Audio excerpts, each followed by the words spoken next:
The Civil War began in 1861 and ended in 1865. During its time span, it took the lives of more than 690,000 Americans. The war was one of the first major problems America faced within itself. Each side was fighting to death over their cause. The Civil War took a huge toll on Southern population. Around 280,000 people died in the South during the Civil War, from the almost 9 million they started out with. The North wasn't affected as much as the South when it comes to casualties, even though they lost more men in total, because they started out with more men in the beginning.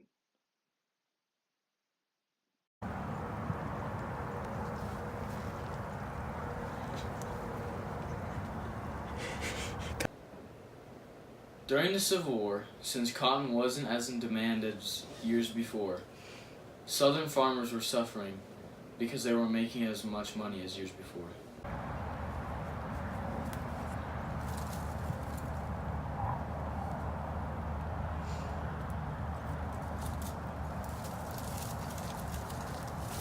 This isn't your land anymore.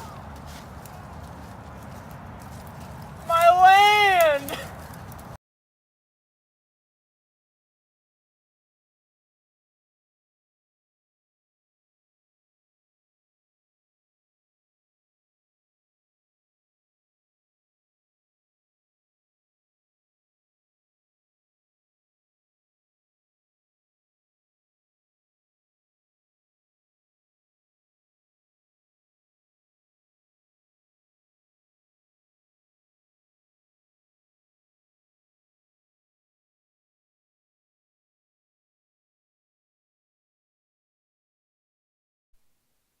Sharecropping was similar to slavery, for the workers often worked there for life while receiving no pay, just tools, housing, and seed. The majority of former slaves had no knowledge, education, money, tools, land, or even food. These former slaves, or freedmen, had to find jobs. But since they only had experience in agriculture, their job options were very, very slim. Sharecropping was the best option for former slaves and other poor whites following the war. Then, once they applied for the job, they were given a signing space. But what the job applicants were signing off were basically their lives, for they would have to work for the landowner the rest of their lives because the contract held an expectation that was impossible for workers to meet, such as they were required to make 300 bales of cotton when it'd be even excelling real expectations to make 50. So the workers worked there until death and never received pay, similar to slavery. Since the abolition of slavery left a great need for workers on farms in the South, and many landowners could not afford to pay for their land anymore, crop sharing was established. Crop sharing was where people were hired to work on other people's farms, and they were offered little cash, seed, and housing.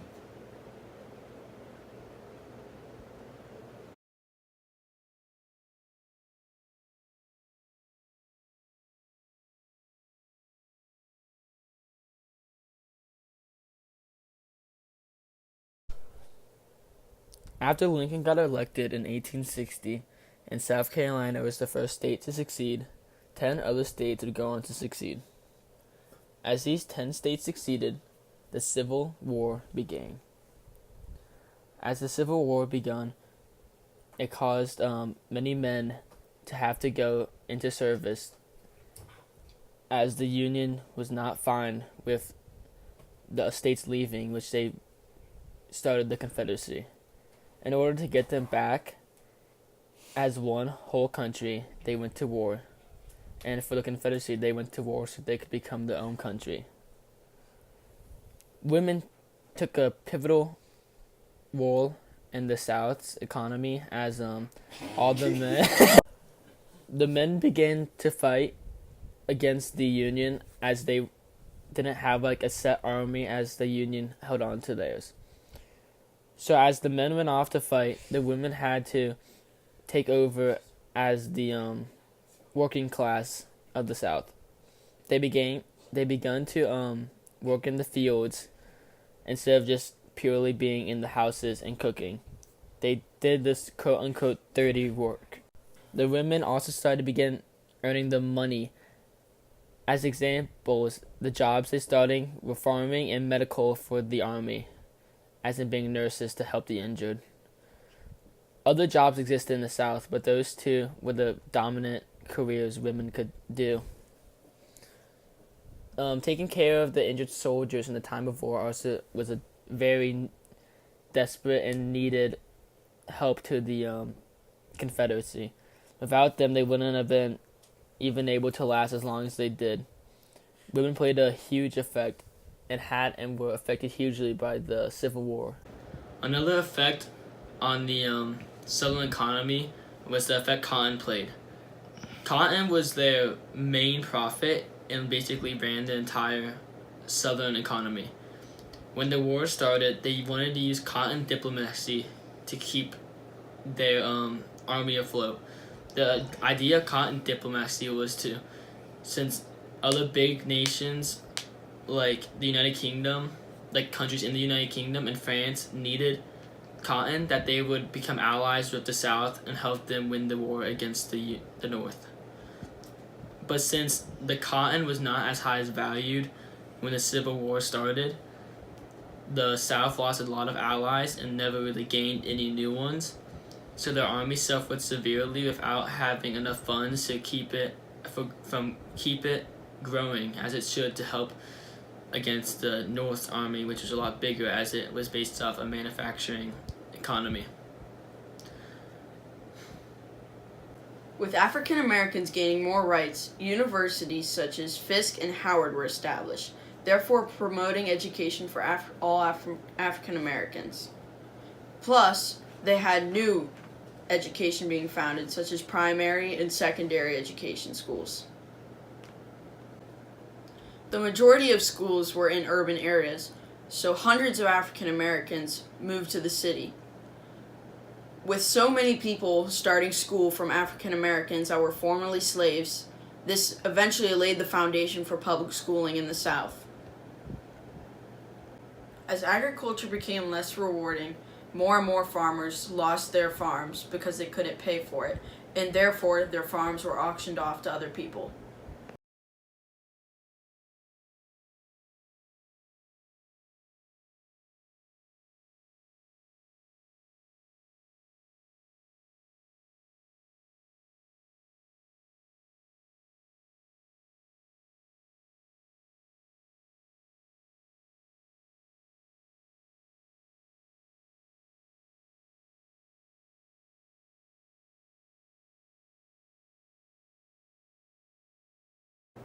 Most of the fighting of the Civil War was fought in the South.